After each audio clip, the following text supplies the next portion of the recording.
الله. السلام عليكم ورحمة الله وبركاته. إن الحمد لله نحمده ونستعينه ونستغفره ونعوذ بالله من شرور أنفسنا ومن سيئات أعمالنا. من يهد الله فلا مضل له ومن يضلل فلا هادي له. أشهد أن لا إله إلا الله وحده لا شريك له وأشهد أن محمدا عبده لا نبي بعده. ولقد قال الله تعالى في القرآن العظيم: يا أيها الذين آمنوا اتقوا الله حق تقاته ولا تموتن إلا وأنتم مسلمون. وقال الله تعالى أيضا: شهر رمضان الذي أنزل فيه القرآن هدى للناس وبينات من الهدى والفرقان فمن شهد منكم الشهر فليصوم. وقال النبي صلى الله عليه وسلم من حديث أبي هريرة رضي الله عنه: من صام رمضان إيمانا واحتسابا غفر له ما تقدم من ذنبه. أما بعد، فإن أصدق الحديث كتاب الله وخير الهدى هدى محمد صلى الله عليه وسلم وشر الأمور محدثاتها وكل محدثة بدعة وكل بدعة ضلالة وكل ضلالة في النار. إخواني وأخواتي في الدين، أعانتني وأعزكم الله. Bapak dan Ibu yang dimuliakan oleh Allah Subhanahu wa Ta'ala, insyaallah di pagi hari ini secara khusus masih berkaitan tentang pembacaan kitab Al-Wajiz fi Fiqh Sunnah wal Kitab Al-Aziz. Tetapi yang kita bahas adalah berkaitan tentang ayat-ayat tentang siang Ramadan. Dikarenakan hitungan 1 minggu lagi kita akan mendapatkan bulan suci Ramadan, bulan yang kita nanti-nantikan semua, bulan yang penuh dengan kebaikan, bulan yang penuh dengan ketaatan, dan hamba begitu mudahnya untuk melakukan amal saleh dan ibadah, dan mudah untuk meninggalkan maksiat dan dosa. Bulan yang dimana Allah Subhanahu wa Ta'ala mewajibkan atas kita semua untuk melaksanakan siam atau puasa Ramadan. Berkaitan tentang ayat Ramadan, di dalam Al-Quran itu cuma 5 ayat saja, termaktub dalam surah Al-Baqarah ayat 183 sampai ayat 187. Ayat 183 sampai ayat 187. Insyaallah satu persatu kita akan membahasnya di pertemuan kita yang sekarang ini, dan insyaallah di bulan suci Ramadan satu kali kita insyaallah akan bertemu lagi berkaitan dengan pembahasan ini. Berbicara tentang masalah siang Ramadan, Allah Subhanahu wa Ta'ala menerangkan tentang kewajiban berpuasa Ramadan di dalam surah Al-Baqarah ayat 185. Syahr Ramadan alladzi unzila fihi al-Qur'an hudan lin-nasi wa bayyinatin minal huda wal furqan faman syahida minkum asy-syahra falyusum. Di bulan suci Ramadan Allah menyebutkan Al-Qur'an sebagai petunjuk buat manusia dan menjelaskan petunjuk-petunjuk tersebut, dan Al-Quran diturunkan tidak lain sebagai furqan, sebagai pembeda antara yang hak dengan yang batil, antara yang benar dengan yang salah. Faman syahida minkum asy-syahra falyasum. Barang siapa yang mendapatkan bulan suci Ramadan, maka hendaknya dia berpuasa. Di dalam ayat-ayat Ramadan dari ayat 183, Allah Subhanahu wa Ta'ala membukanya dengan memanggil kita dan mengundang kita yang beriman kepadanya. Ya ayyuhalladzina amanu, wahai orang-orang yang beriman. Kata sahabat jalil Abdullah bin Mas'ud, jika kita dipanggil oleh Allah Subhanahu wa taala, berarti Allah Subhanahu wa taala telah memuliakan kita. Dan jika kita dipanggil oleh Allah Subhanahu wa taala, berarti ada satu di antara dua kemungkinan ini. Maka oleh sebab itu, hadirkanlah pendengaran kita dan hadirkanlah kalbu dan hati kita untuk Allah Subhanahu wa taala. Dikarenakan Allah Subhanahu wa taala memanggil kita, imma Allah memerintahkan sesuatu kepada kita yang wajib untuk kita laksanakan, atau Allah Subhanahu wa taala melarang kita yang wajib untuk kita tinggalkan. Pada ayat ini Allah Subhanahu wa taala memerintahkan kita yang kita wajib untuk melaksanakannya, yaitu berkaitan dengan siam di bulan suci Ramadan atau puasa di bulan suci Ramadan. Kutiba alaikumus siyam kama kutiba alal ladzina min qablikum la'allakum tattaqun.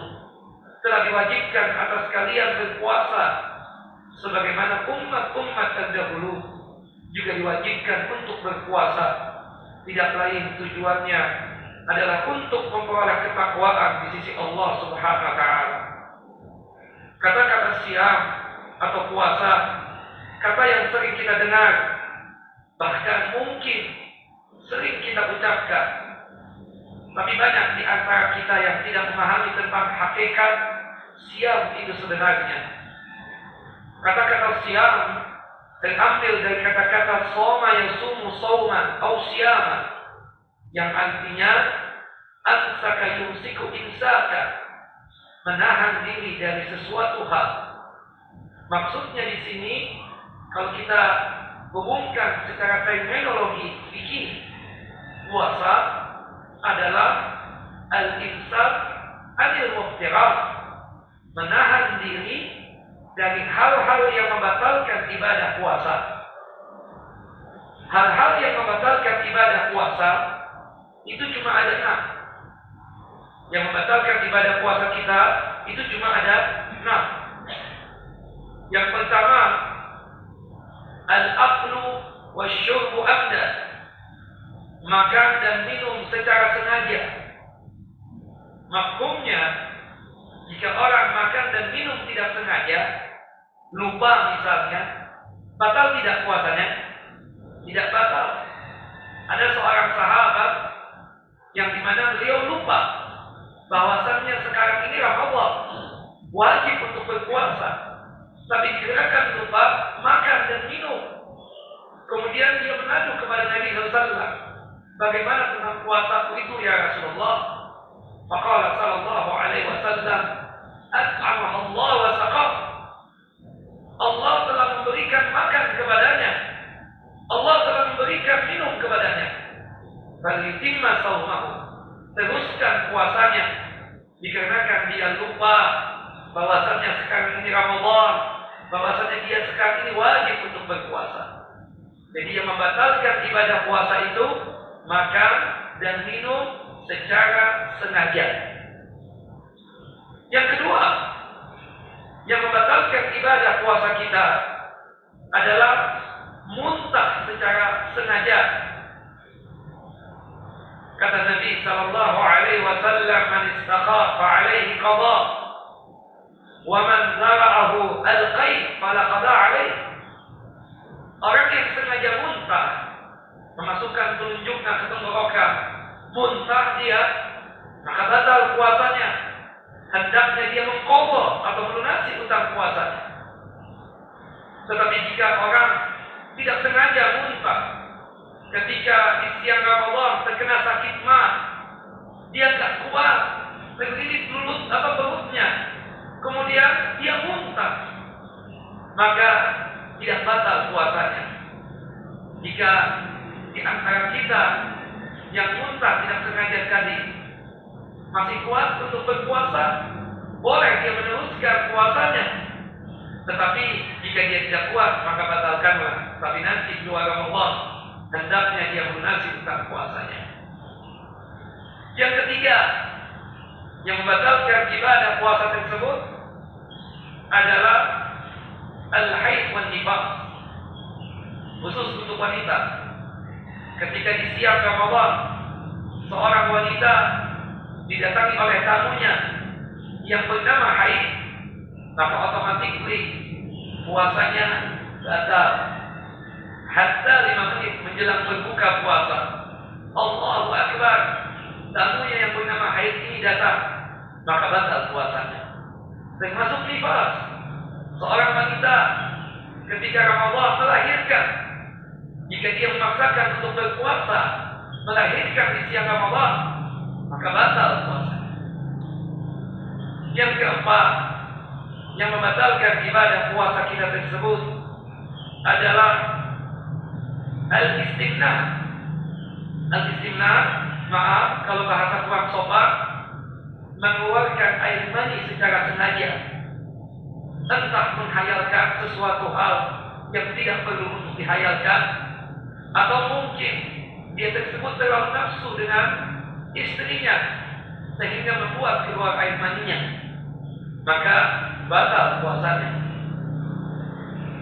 Kemudian yang kelima adalah tan'im. Tan'im itu adalah suntikan-suntikan yang fungsinya dan manfaatnya untuk mengenyangkan, untuk menguatkan tubuh, seperti infus. Kita puasa, tapi minta diinfus, batal puasa kita. Karena infus itu kan makanan. Maka ketika seseorang menyuntikkan dirinya, yang dimana suntikan itu berkaitan dengan makanan atau mungkin minuman, maka batal puasanya. Tetapi jika kita sakit di bulan suci Ramadan, tapi kita tetap berpuasa karena kuat, tapi kita harus disuntik berkaitan dengan obat, bukan makanan, bukan minuman, maka tidak mengapa kita disuntik pas waktu di siang Ramadan.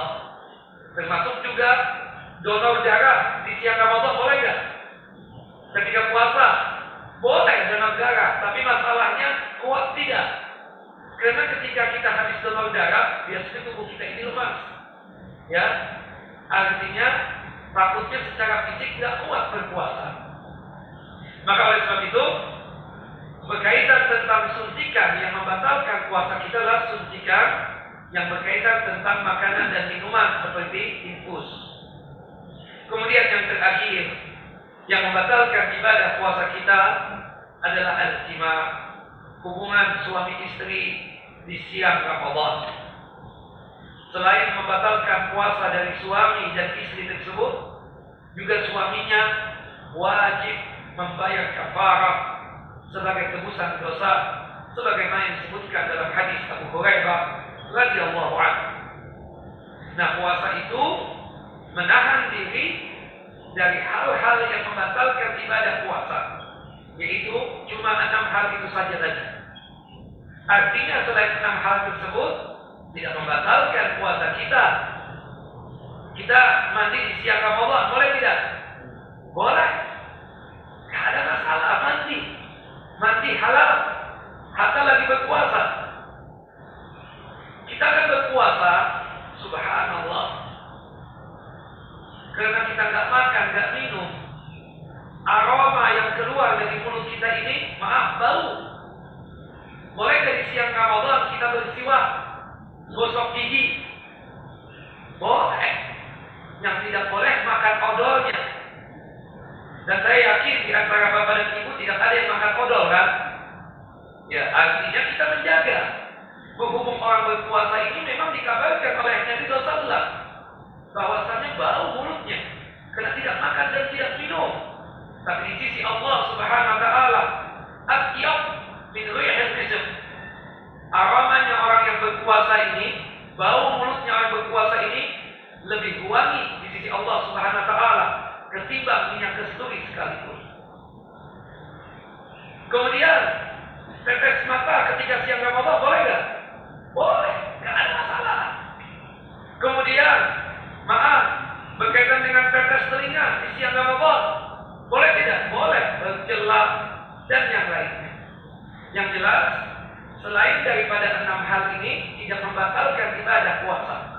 Termasuk juga kalau di kampung saya ini, ya, berenang di siang Ramadan, kalau lagi asik berenang buang angin, kalau menurut pemahaman mereka, ya, batal puasanya. Itu kan padahal tidak mengapa. Yang membatalkan itu kan yang berhubungan dengan tenggorokan. Kalau seandainya kita berenang, subhanallah, rupanya kembung, ya, buang angin misalnya, maka nggak masalah tentang puasanya. Teruskan puasanya dan itu tidak membatalkan ibadah siang dan puasa dia. Nah, 6 hal ini saja yang membatalkan ibadah puasa. Kemudian puasa itu apa? Min tulu'il fajar ila ghurubish syams. Puasa itu dimulai dari terbitnya fajar as-shadiq. Fajar as-shadiq itu adalah bintang yang mengeluarkan cahaya warnanya kemerah-merahan sebagai tanda datangnya waktu sholat subuh. Jadi puasa kita itu dimulai ketika terdengarnya azan subuh, berarti kita tidak boleh makan, tidak boleh minum lagi. Itulah yang disebut dengan imsak sesungguhnya. Jadi imsak yang tidak boleh makan, tidak boleh minum lagi ketika sudah terdengar azan subuh. Tapi 5 menit, 10 menit sebagaimana keyakinan masyarakat kita, ya, imsak padahal belum azan. Ya, kita katakan itu sesuatu hal yang menyelisihi sunnah dan ajaran Nabi SAW. Allah belum mengharapkan kita makan, Allah belum mengharapkan kita minum. Pengharaman makan, pengharaman minum kapan, ikhwan? Ketika sudah masuk waktu sholat subuh dengan ditandai dengan terdengarnya adzan subuh. Sebagaimana yang Allah firmankan dalam surah Al-Baqarah, surah yang kedua, ayat 187. Kulu washrabu hatta yatabayyana lakumul khaytul abyadu minal khaytil aswadi minal fajr thumma atimmus siyama ilal lail. Makanlah, minumlah sampai yang namanya benang putih menutupi benang hitam. Apa yang dimaksud dengan benang putih? Benang putih itu adalah sebagai simbol datangnya pagi hari. Pagi hari datang pertama kali adalah ketika munculnya fajar as-shadiq. Ketika terdengarnya azan subuh, berarti sudah pagi hari. Sedangkan benang hitam maksudnya adalah malam hari. Benang putih itu adalah pagi hari, benang hitam malam hari. Maksudnya terus kalian makan, terus kalian minum selama pagi hari belum datang. Tapi ketika malam hari sudah habis, dengan datangnya pagi hari, dengan dimunculkannya fajar as-shadiq, yaitu sebagai tandanya dengan terdengarnya azan subuh, baru kalian berhenti makan dan minum. Bahkan dalam satu riwayat, ya, untuk membantah orang-orang yang mengatakan, kan maksudnya Ustaz baik, ikhtiar, hati-hati, jangan sampai kita tersebut lagi asik makan terdengar azan. Kita katakan niat yang baik, tapi ternyata salah niat yang seperti itu. Buktinya ketika Umar bin Khattab dan juga ada sahabat-sahabat yang lain melakukan sahur bersama Rasulullah SAW, termasuk kasusnya Umar bin Khattab. Pada waktu itu lagi asik makan, lagi asik minum, ya kan? Terdengar azan subuh. Umar bin Khattab memuntahkan makanan yang masih ada di mulutnya. Kata Nabi Sallallahu Alaihi Wasallam, ya Umar, kenapa engkau muntahkan makanan yang ada di mulutmu? Ya Rasulullah, sudah azan subuh. Kata Rasulullah, teruskan makanmu, apa yang ada di mulutmu dan di tanganmu. Dalam riwayat yang lain, apa yang ada di mulut kita, di tangan kita, bahkan sebagian ulama mengatakan apa yang tersisa di piring dan di gelas atau di cangkir berkaitan dengan air.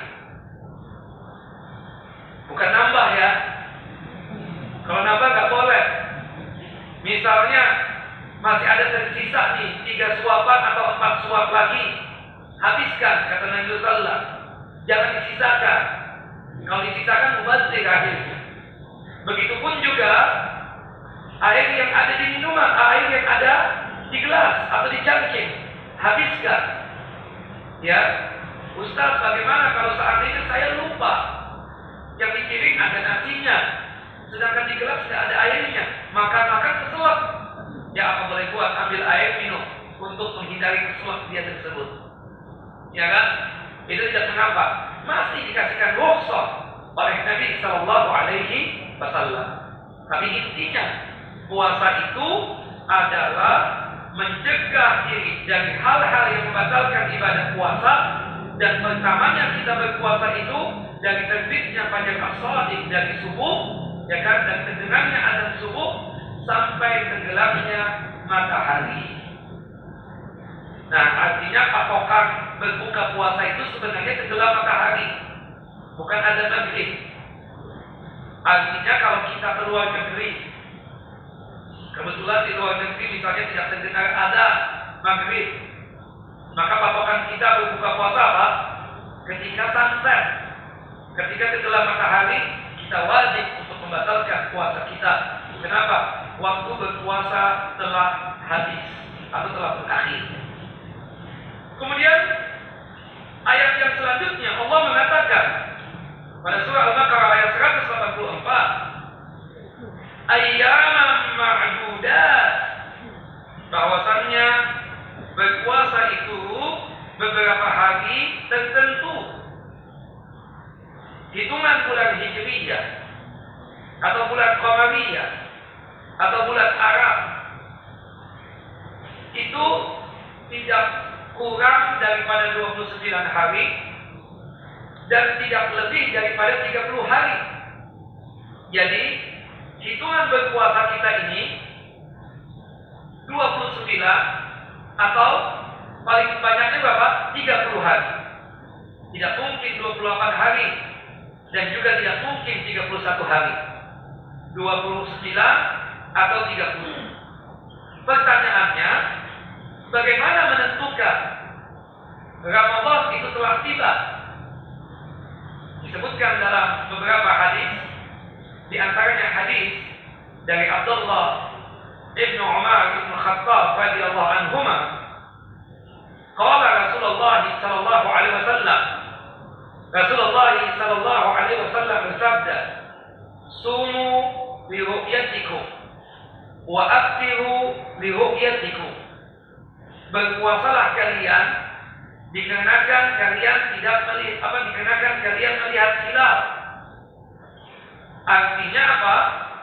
Asal mula untuk menentukan Ramadan atau Idul Fitri atau juga berkaitan dengan 1 Zulhijjah, berkaitan dengan masalah Idul Adha, itu dengan apa? Ru'yatul hilal, melihat bulan sabit. Ya. Masalahnya Ustaz, kita tidak mengerti tentang masalah itu. Bagaimana? Nah, hal ini sudah difasilitasi sama siapa? Pemerintah, hukuman. Sebaik-baiknya rakyat kepada pemimpinnya adalah ketika dia tersebut sanggup taat kepada pemerintahnya, ketika pemerintah itu memerintahkan kebaikan. Uang pemerintah ini sudah memfasilitasi, sudah mengasihkan wadah, bahkan orang-orangnya sudah pilihan. Bagaimana cara untuk apa? Ru'yatul hilal. Dan ini benar adanya orang ketika berpuasa Ramadan ataupun beridul fitri itu ikut orang banyak. Maksud ikut orang banyak di situ kata Nabi Sallallahu, as-sawmu yawmu yasumun nas, wal fitru yawmu yuftirun, wal adha yawmu yudhahun. Yang namanya berpuasa, yang kebanyakan orang berpuasa.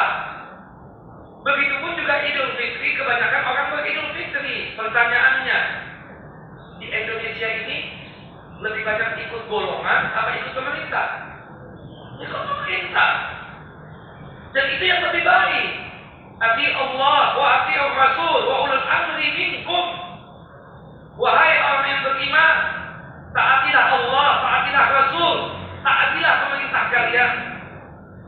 Kira-kira nih Bapak Ibu, pemerintah memerintahkan kebaikan kepada kita berkaitan tentang masalah Ramadan ini, dengan memfasilitasi tentang masalah ru'yatul hilal. Bahkan disidangkan, ya, dikumpulkan semua organisasi-organisasi yang ada, bagaimana kita ini bermufakat di dalam menjalankan sunnah ini, yaitu ru'yatul hilal. Makanya Syekh Islam Ibnu Taimiyah pernah ditanya, bagaimana Syekh jika saya melihat hilal, melihat bulan, tetapi ketika saya datang ke pemerintah menolak kesaksian saya. Bolehkah saya mengiklankan, menghabarkan kepada halayak kaum muslimin, saya telah melihat hilal, saya telah melihat bulan, berpuasalah kalian? Kata Syekh, tidak boleh. Kamu untuk berpuasa sendiri boleh, tapi untuk mengiklankan tidak boleh. Nah, banyak di antara orang nanti kita lihat, bahkan sekarang ini sudah ada yang berani untuk mengumumkan sebelum pemerintah. Padahal mereka yang mengumumkan sekarang ini otomatis ya membumi hanguskan sunnah. Yaitu apa? Ru'yatul hilal. Hilal itu dilihat kapan? Tanggal 29 Sya'ban. Hilal dilihat nanti tanggal 29 Sya'ban. Siap-siap tanggal 29 Sya'ban menjelang maghrib tersebut untuk apa? Melihat hilal. Jika melihat hilal, melihat bulan, maka besok hari berarti 1 Ramadan, berarti kita wajib untuk berpuasa. Dan kita menunggu pengumuman dari pemerintah. Itu yang paling baik. Jangan mudah untuk berbeda dengan hukuman. Jangan mudah untuk berbeda dengan pemerintah. Haram, tidak boleh. Apalagi presidennya muslim, wakil presidennya muslim, kebanyakan menteri-menterinya muslim, menteri agamanya muslim, ada MUI lagi. Cukup sudah. Kita mau apa lagi? Jangan suka bertentangan dengan pemerintah. Haram, tidak boleh yang demikian. Ketika pemerintah memerintahkan kita berkaitan dengan ketaatan kepada Allah dan Rasulnya, termasuk masalah ru'yatul hilal, menentukan 1 Ramadan, menentukan 1 Syawal, maka kita wajib untuk ikut hukuman. Seperti itu. Fa in gumma alaikum, jika tidak bisa untuk melihat hilal, pemerintah mengumumkan dari Sabang sampai Merauke, ternyata tim kami ini tidak melihat hilal, tidak melihat bulan. Maka cara yang kedua yang dilakukan yaitu apa? Ikmal atau takmilatus syahr, mensempurnakan hitungan bulan Sya'ban menjadi berapa hari? 30 hari. Fakmilu Sya'bana 30 yauma. Kata Nabi sallallahu alaihi wasallam, sempurnakanlah hitungan Sya'ban menjadi 30 hari. Nah, ketika hari ini 30 Sya'ban, ya, tadi malam pemerintah misalnya mengumumkan tidak melihat hilal, berarti ini masih bulan Sya'ban tanggal 30. Berarti kita baru berpuasa kapan? Besok harinya. Jelas? Yang pertama ru'yatul hilal, yang kedua ikmal atau takmilatus syahr. Dan urusan kita berkaitan tentang menentukan Ramadan, menentukan Idul Fitri, sudahlah kita wakilkan dengan siapa? Dengan hukuman, dengan pemerintah kita. Kemudian Allah Subhanahu wa taala mengatakan, "Faman kana minkum maridhan aw ala safarin fa iddatun min ayyamin ukhra." Barang siapa di antara kalian yang sakit, yang dimana kalian tidak sanggup untuk berpuasa, maka boleh tidak berpuasa. Tapi ingat, ketika kalian sudah sembuh di luar Ramadan, hendaknya kalian melunasi hutang puasa tersebut. Atau di antara kalian ini safar, yang dimana ketika kalian keluar kota, keluar negeri pada waktu safar tersebut, kalian tidak kuat untuk berpuasa, maka boleh tidak berpuasa. Tapi nanti ketika kembali ke tanah air dan kalian sudah berada di luar Ramadan, lunasilah hutang puasa tersebut ketika kalian meninggalkannya pada waktu safar. Ayat ini menjelaskan bahwasannya ada di antara golongan kaum muslimin yang diberikan rukhsah dan keringanan boleh tidak berpuasa. Ada 5 golongan dari kalangan kaum muslimin yang dibolehkan untuk tidak berpuasa. Yang pertama, orang sakit. Tapi ingat, sakit yang memang dia tidak mampu untuk berpuasa. Kalau cuma sekedar terjepit pintu misalnya, sakitnya sebentar, masih bisa nggak berpuasa? Bisa. Atau sakit misalnya, ya sakit kepala paling sedikit, karena menghitung uangnya untuk mengeluarkan zakat, ya Allah banyak mana zakatnya, misalnya kan? Kadang ada yang pusing begitu, ya nggak boleh membatalkan puasa. Tapi ini sakit yang memang dia tidak mampu secara fisik untuk berpuasa. Seperti misalnya berhubung dia tidak biasa berpuasa, ketika Ramadan tiba dia terkena sakit mah, karena siangnya tidak makan misalnya, nggak kuat lagi berpuasa, maka batalkanlah. Tidak mengapa. Jadi sakit yang memang dia tidak mampu untuk berpuasa, baru dibolehkan untuk tidak berpuasa. Golongan yang kedua yang dibolehkan untuk tidak berpuasa adalah musafir. Catatannya, musafir yang tidak mampu secara fisik untuk berpuasa. Secara fisiknya lemah. Misalnya ke luar negeri, ke Eropa atau ke Australia deh. Subhanallah, Ramadan pas musim panas di sana. Musim panas kan siangnya lebih lama. Ya, yang saya dapatkan waktu di Australia, untuk maghribnya saja, ya itu jam 8. Bahkan pernah setengah 9, 8.30 maghribnya saja. Subuhnya jam 4 pagi. Berapa jam untuk puasanya? Alhamdulillah tidak mendapatkan waktu itu Ramadan, di luar Ramadan.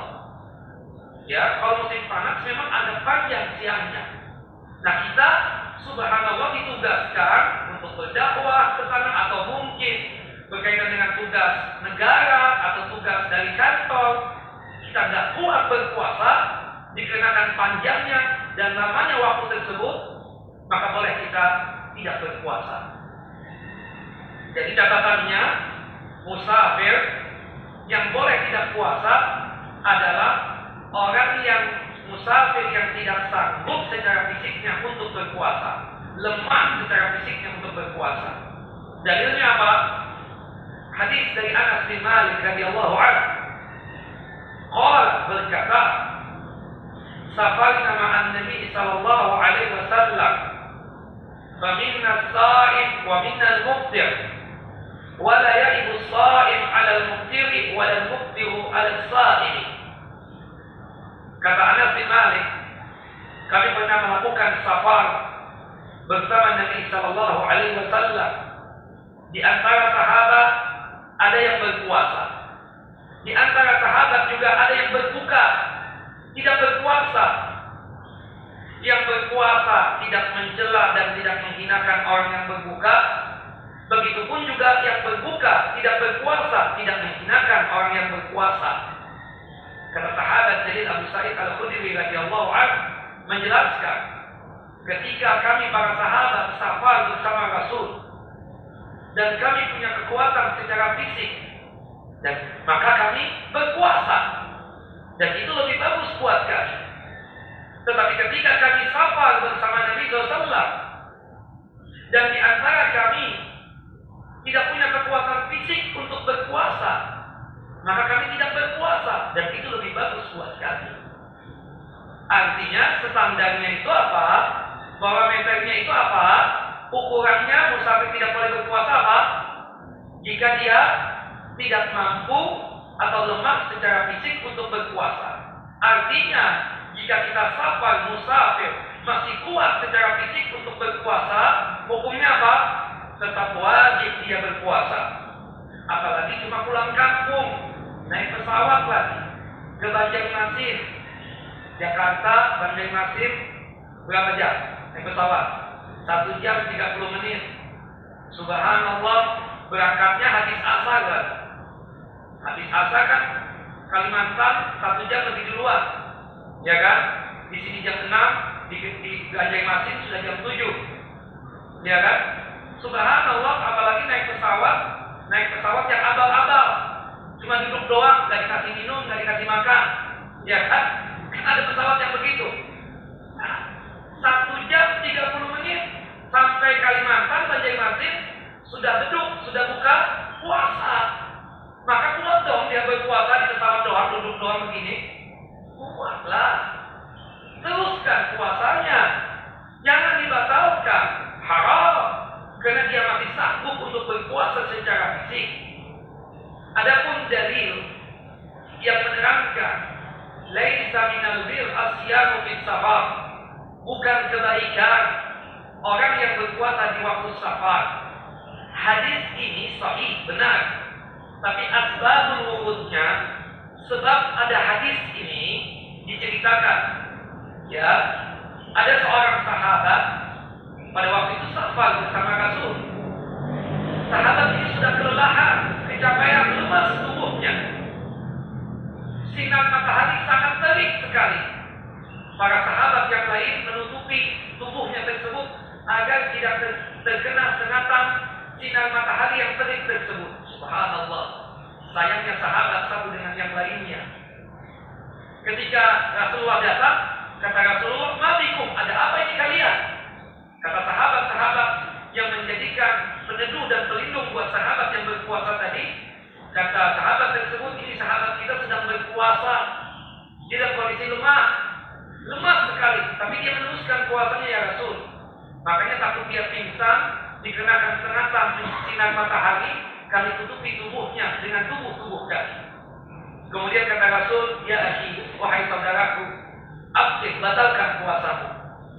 Laisa minal bir asyamu fis safar." Bukan kebaikan orang yang memaksakan diri untuk berpuasa di waktu safar. Kenapa? Bukan kebaikan seorang musafir gak kuat berpuasa, dia masih paksakan untuk berpuasa. Itu yang tidak boleh. Lebih bagus buat dia apa? Batalkan puasanya. Nanti ketika dia kembali ke tanah airnya, baru dia melunasi hutang puasanya tersebut. Nah, ini golongan yang kedua yang dibolehkan untuk berpuasa, tidak berpuasa, itu musafir yang tidak mampu untuk berpuasa. Ya, ingat barometernya, catatannya, musafir boleh tidak berpuasa jika memang dia tidak mampu untuk berpuasa, lemah secara fisik untuk berpuasa ketika safar tersebut. Kemudian yang ketiga, golongan yang dibolehkan untuk tidak berpuasa adalah asy-syaikhu wasy-syaikhatu alladani la yastati'ani as-siyam. Orang yang sudah tua, baik laki ataupun perempuan, yang sudah lemah fisiknya, gak sanggup untuk berpuasa. Maka kita yang sudah tua, yang sudah lemah fisiknya, gak sanggup untuk berpuasa, maka lebih bagus dia tidak berpuasa, diganti dengan apa? Membayar fidyah. Nanti kita akan jelaskan tentang cara pembayaran fidyah. Fidyah itu sama dengannya memberikan makan kepada fakir dan miskin. Sebagaimana yang dikatakan oleh sahabat dari Abdullah bin Abbas, "Wa 'alal ladzina yutiqunahu fidyatun ta'amu miskin." Maka bagi orang-orang yang berat untuk menjalankan ibadah siam, ibadah puasa, maka wajibnya dia tersebut membayar fidyah, yaitu memberikan makan seorang miskin di setiap harinya. Kata Abdullah bin Abbas radhiyallahu anhuma, "Asy-syaikhu wasy-syaikhatu alladani la yastati'ani as-siyam fayut'imani makana kulla yawmin miskina." Orang yang sudah tua, baik laki ataupun perempuan, yang sudah tidak sanggup lagi berpuasa, maka lebih bagusnya dia membayar fidyah di setiap hari dia memberikan makan kepada fakir miskin dari hari-hari Ramadan yang dia tinggalkan untuk tidak berpuasa tersebut. Makanya kata Abdullah bin Abbas, termasuk orang yang tidak sanggup berpuasa dan boleh untuk dibayar fidyah untuk mengganti utang puasanya tersebut adalah orang yang sudah tua, yang sudah tidak sanggup lagi untuk berpuasa.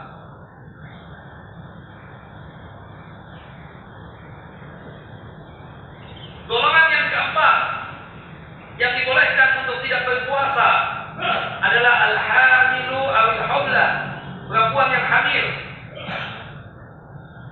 Perempuan yang hamil dibolehkan untuk tidak berpuasa. Nanti kita akan terangkan dalilnya dari Anas bin Malik.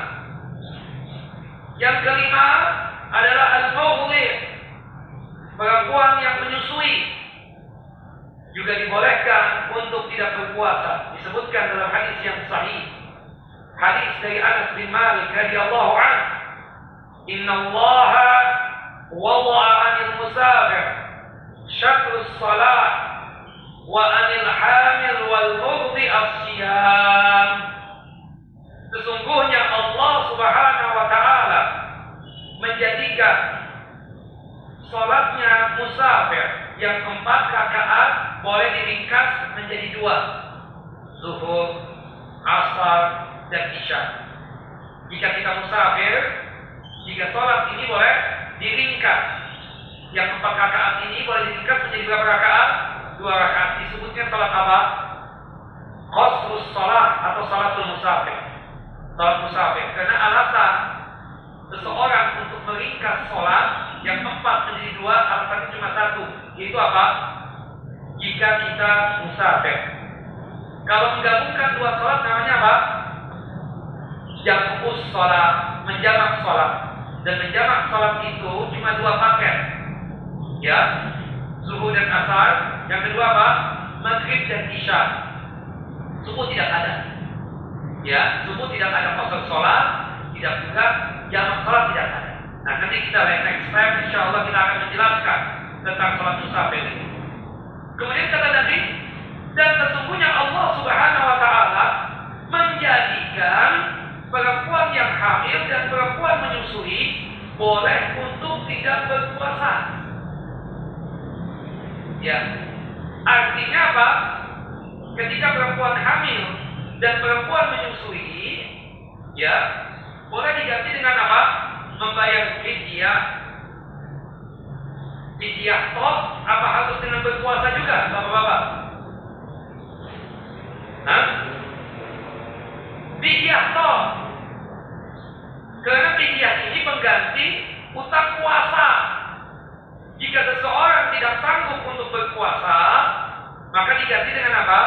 Dengan fidyah. Salah satunya perempuan hamil dan menyusui. Nah, sebelum kita menjelaskan ini, nanti membantah orang yang mengatakan bahwasannya perempuan hamil, perempuan menyusui wajib dua-duanya dibayar. Selain fidyah juga puasanya. Nanti kita akan bantah. Sebelumnya, ada 4 golongan yang wajib untuk melunasi utang puasanya dengan berpuasa lagi. Gak boleh dengan fidyah. Ada 4 golongan yang wajib untuk melunasi utang puasa dengan puasa lagi. Tidak boleh dengan fidyah. Yang pertama, orang sakit non permanen. Artinya sakit yang masih ada harapan untuk sembuh. Seperti ada harapan untuk sembuh? Ada harapan. Paling setelah dia batalkan makan misalnya, insya Allah 1 atau 2 jam sudah sembuh sakitnya. Ya kan? Yang jelas sakit-sakit non permanen, sakit-sakit yang tidak menahun, sakit-sakit yang ada harapan sembuh, bahkan cepat sembuhnya, maka ketika di Ramadan dia sakit non permanen ini, ketika di luar Ramadan dia wajib untuk melunasi utang puasanya dengan apa? Dengan berpuasa lagi, karena dia sudah sembuh. Golongan yang kedua Yang wajib untuk melunasi utang puasanya dengan berpuasa lagi adalah siapa? Musafir. Musafir ketika dia tidak mampu berpuasa di waktu safar tersebut, nanti ketika kembali ke tanah air di luar Ramadan, dia wajib untuk melunasi utang puasanya dengan berpuasa lagi. Yang ketiga, perempuan yang haid. Perempuan yang haid, habis Ramadan dia sudah suci, dia wajib untuk melunasi utang puasanya dengan apa? Dengan berpuasa lagi. Tidak boleh dengan fidyah, ibu-ibu. Ya, perempuan yang haid ketika sudah suci, dia wajib untuk melunasi utang puasanya dengan berpuasa lagi. Yang keempat, yang terakhir adalah perempuan nifas yang tidak menyusui anaknya, termasuk perempuan yang keguguran. 2 bulan, 3 bulan, tahu-tahu gugur lagi kandungannya. Darah yang keluar darah apa? Darah nifas. Berarti kan tidak punya anak dia. Berarti dia tidak menyusui. Berarti ketika Ramadan dia nifas, dia tidak berpuasa. Ya kan? Karena haram perempuan nifas yang berpuasa. Nah, berhubung dia tidak menyusui anaknya, berarti nanti ketika suci di luar Ramadan, dia wajib untuk melunasi utang puasanya dengan apa? Dengan berpuasa lagi. Bapak, Ibu, jelas 4 golongan ini? Siapa saja golongan yang wajib melunasi utang puasanya dengan berpuasa lagi? Yang pertama, orang sakit non permanen yang masih ada harapan sembuh, bahkan cepat sembuhnya. Yang kedua, musafir. Yang ketiga, perempuan haid. Yang keempat, perempuan nifas yang tidak menyusui anaknya. Kemudian 4 golongan ya yang wajib untuk melunasi utang puasanya dengan fidyah qah, karena dia tidak sanggup untuk berpuasa. 4 golongan yang cukup melunasi utang puasanya dengan fidyah saja. Yang pertama, orang yang sakit permanen, sakitnya menahun, akut, gak sanggup lagi untuk berpuasa. Ya, berhubung dia sudah gak sanggup lagi berpuasa karena sakit yang menahun tadi, hari-hari cuma berada di atas kasur, gak sanggup untuk berpuasa, maka orang yang sakit permanen ini dia cukup melunasi utang puasanya dengan apa? Membayar fidyah. Yang kedua, golongan yang wajib untuk melunasi utang puasanya dengan fidyah saja, yaitu siapa? Orang yang sudah tua, baik laki ataupun perempuan, yang tidak sanggup untuk berpuasa lagi. Cukup dengan apa? Fidyah. Orang yang sudah tua, yang tidak sanggup untuk berpuasa lagi, bayar fidyah saja. Dan ingat, maaf bapak-bapak, ibu-ibu, ya, kakek dan nenekku, eyang dan apa, kalau bahasa Jawanya, kalau untuk yang putri, ya kan, yang sudah gak sanggup lagi berpuasa, jangan dipaksakan ya untuk berpuasa, ya, diganti dengan fidyah saja, pahalanya sama karena kita gak kuat, gak sanggup untuk berpuasa, maka lebih bagus apa? Bayar fidyah.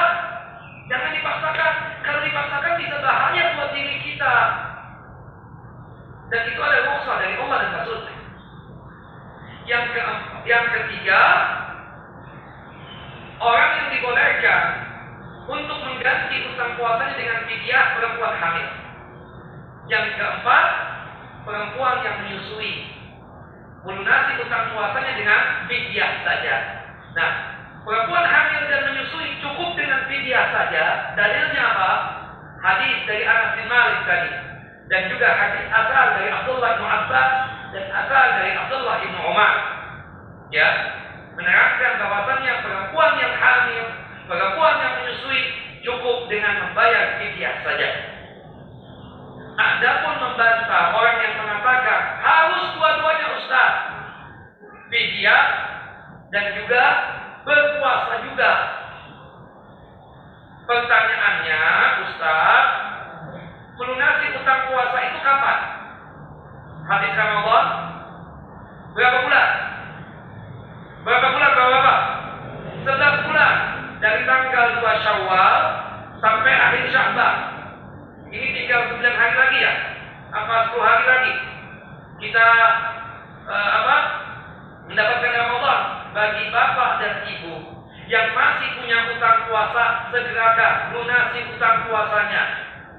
Ya, jangan sampai nanti Ramadan yang baru masuk kita belum melunasi utang puasa, dosa besar bapak dan ibu. Nah, pertanyaannya Ustaz yang mengatakan bahwasannya perempuan hamil, perempuan menyusui, selain bayar fidyah, dia juga wajib untuk membayar dengan berpuasa. Kapan puasanya? Habis hamil, dia ngapain? Menyusui kan? Ya, kata si Ustaz, Allahu Akbar, nanti kalau sudah menopause, ya kalau sudah tidak hamil dan tidak menyusui lagi, Ustaz, ya kalau panjang umur. Kalau nggak ada umur bagaimana? Nggak bisa jawab kan? Asal-asalan jawabnya. Ini Ustaz, maaf, perempuan hamil, habis hamil menyusui. Kadang-kadang maaf, lagi asik-asik menyusui, hamil lagi kadang. Itu yang banyak terjadi. Setiap tahun satu anak, setiap tahun satu anak. Iya kan? Allah dan Rasulullah memberikan rukhsah, keringanan. Perempuan hamil, perempuan menyusui, cukup bayar fidyah. Apalagi saran saya untuk perempuan hamil muda, 4 bulan, 5 bulan, ya. 5 bulan ke bawah itu pembentukan organ-organ tubuh si jabang bayi yang kita kandung ini. Ya.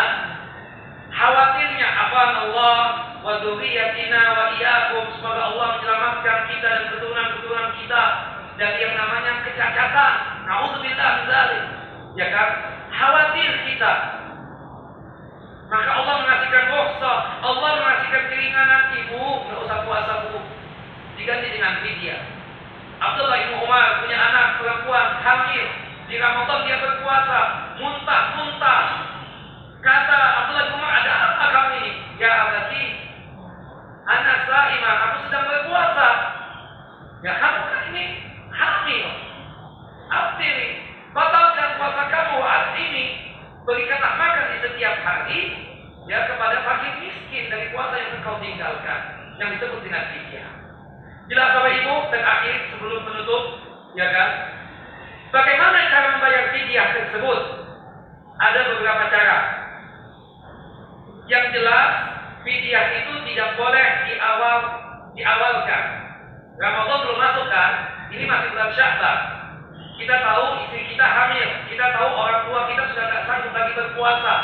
Kita bayar fidyah sekarang ini tidak boleh. Membayar fidyah itu di bulan suci Ramadan. Pertama, cara pembayaran fidyah yang paling mudah. Kita tahu bahwasannya setiap hari kan kita berbuka puasa. Istri kita lagi hamil nih. Atau mungkin ayahanda kita selain tua, nggak sanggup lagi berpuasa juga sakit. Maka kita bayarkanlah fidyahnya. Anggaplah istri kita hamil, tidak berpuasa istri kita. Nah, setiap hari kan kita berbuka puasa. Hari pertama menunya itu ada ayam goreng, ada rendang, ada kebuli, ada kapsah misalnya, ada es kelapa, ya. Ada misalnya berkaitan dengan makanan misalnya, ada kurmanya juga. Kita kumpulkan semua itu makanan, 1 piring misalnya atau 2 piring, ya. Apa yang kita makan pada saat berbuka tersebut, kita kumpulkan semua, ayamnya 1, rendangnya 1, kemudian ada lagi buburnya, ada lagi misalnya es kelapanya, ada lagi berkaitan dengan nasinya. Kita kirimkan apa yang kita berbuka puasa ini kepada tetangga kita yang fakir dan miskin. Sehari kita sudah bayar fidyahnya untuk istri kita yang hamil tadi. Nah, setiap hari kita lakukan seperti itu. Makanya itu yang disebut oleh sahabat Abdullah bin Abbas dan sahabat Abdullah bin Umar. Ya, fayut imani makana kulla yaumin miskina.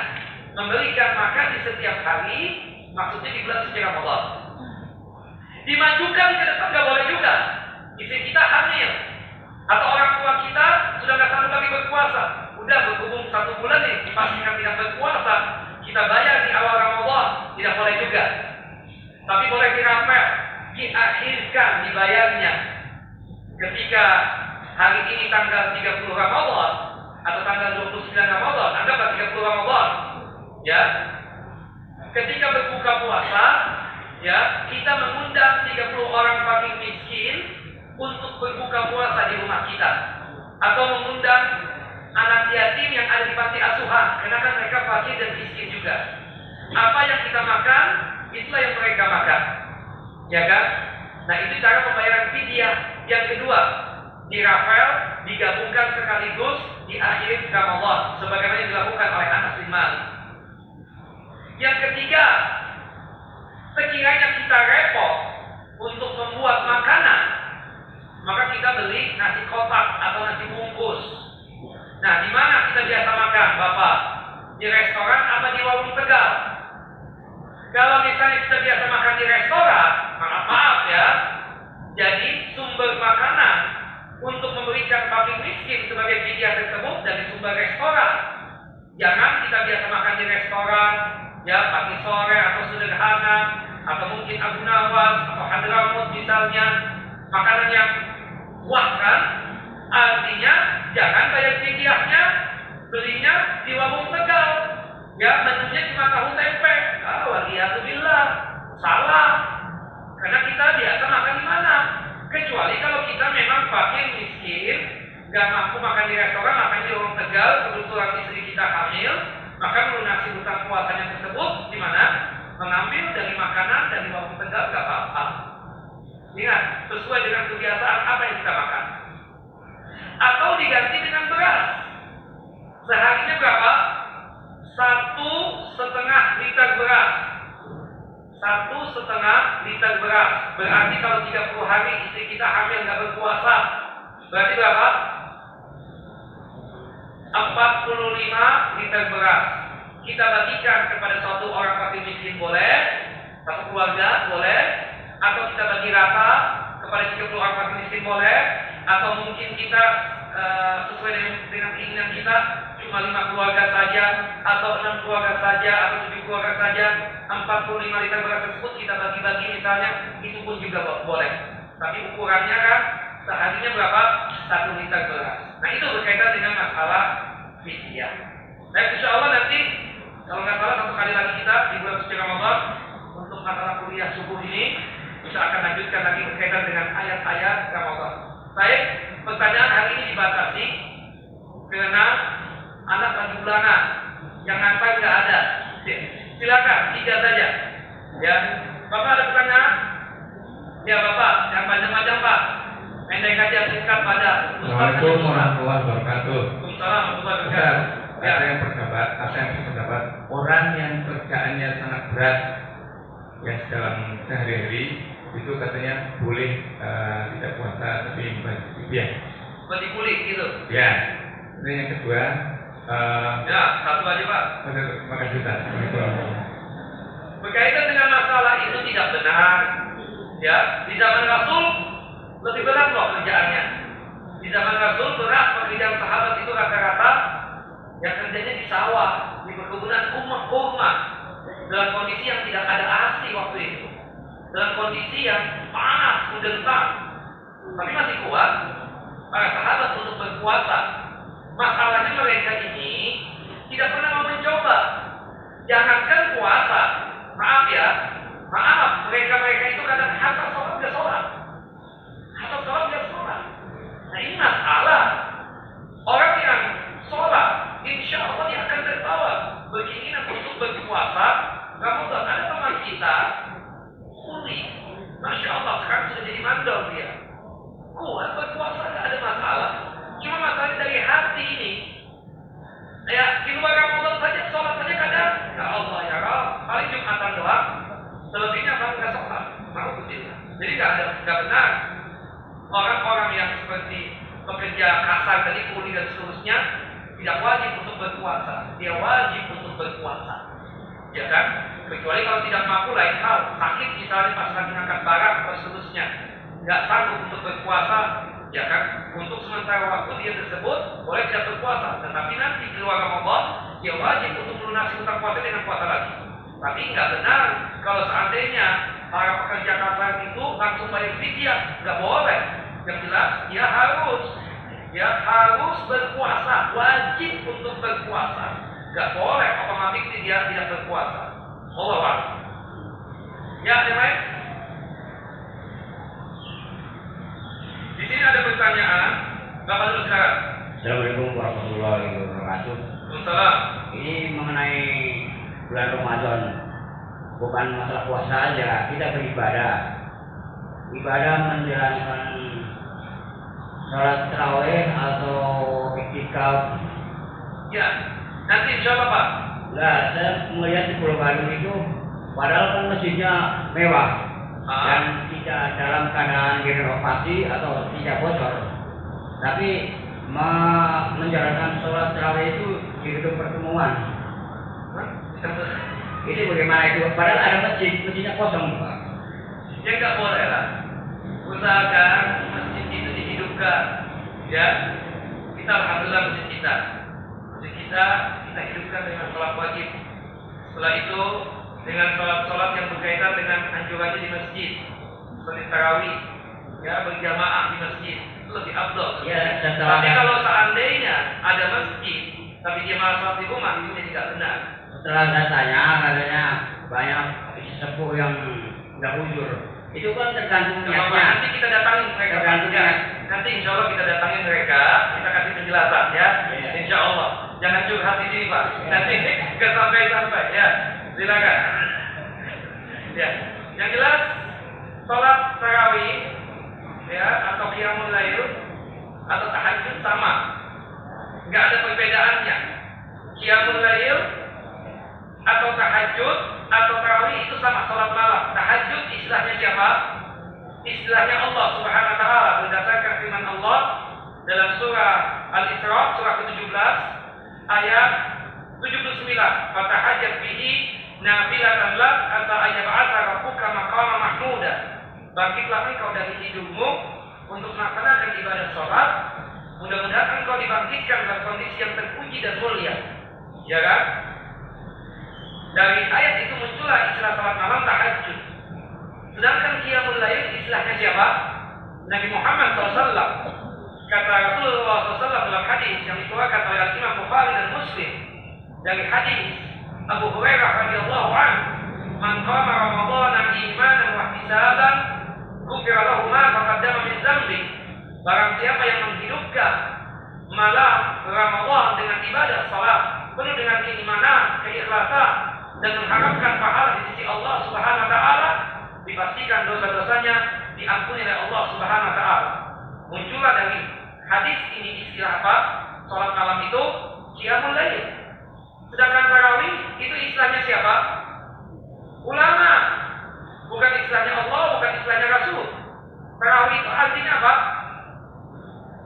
Tarawih artinya apa? Istirahat. Setiap 2 rakaat sahabat dan Rasulullah dan para sahabat beristirahat. 2 rakaat istirahat, 2 rakaat istirahat, 2 rakaat istirahat. Muncullah istilah salat malam itu apa? Tarawih. Tapi kita katakan tahajud, qiyamul lail, tarawih sama dengannya apa? Salat malam. Tidak benar sebagaimana dikatakan oleh sebagian orang bahwasannya yang namanya tarawih itu di Ramadan, kemudian habis ba'diyah isya langsung sholat. Sedangkan tahajud jam 11 atau jam 12. Kalau qiyamul lail jam 2 sampai menjelang subuh. Istilah dari mana itu? Iya kan? Yang benar bahwasannya tahajud sama dengan qiyamul lail. Tahajud qiyamul lail sama dengan tarawih. Tahajud qiyamul lail dan tarawih sama dengan apa? Salat malam. Nah, insya Allah nanti kita akan membahas, dan ini pertanyaan yang berkaitan dengan masalah apa yang disertas ini, termasuk juga salat tarawih atau qiyamul lail ini atau tahajud ini atau salat malam ini paling sedikitnya berapa rakaat? Berapa rakaat rakaat, 2 tarawihnya, 1 witirnya, 2 sholat malamnya, 1 witirnya, jadi 3. Paling banyaknya berapa? Tidak terbatas kalau 11 rakaat yang afdal, yang sudah dikerjakan oleh Nabi SAW, ya kan? Kita mau sholat malamnya 23 rakaat, silahkan. Mau 33 rakaat, monggo. Mau 43, silahkan. Ya, hatta mau 101, asal kuat. Ya, tapi yang afdal berapa? 11. Ya, 8 tarawihnya, 3 witirnya. Nanti insya Allah pas waktu pembahasan yang kedua nanti berkaitan dengan ayat-ayat Ramadan, kita akan ulangi lagi pembahasan tentang masalah qiyamul lail ini. Baik, cukup? Ya, yang jelas bahwasannya salat tarawih boleh di masjid, boleh juga di rumah, ya kan? Tapi afdalnya di mana? Di masjid lah. Kecuali untuk wanita. Kalau wanita itu hatta salat wajib, ya bagusnya buat mereka di rumah. Tapi bukan berarti ibu-ibu nggak boleh datang ke masjid, ya boleh datang ke masjid. Terakhir Pak Masna.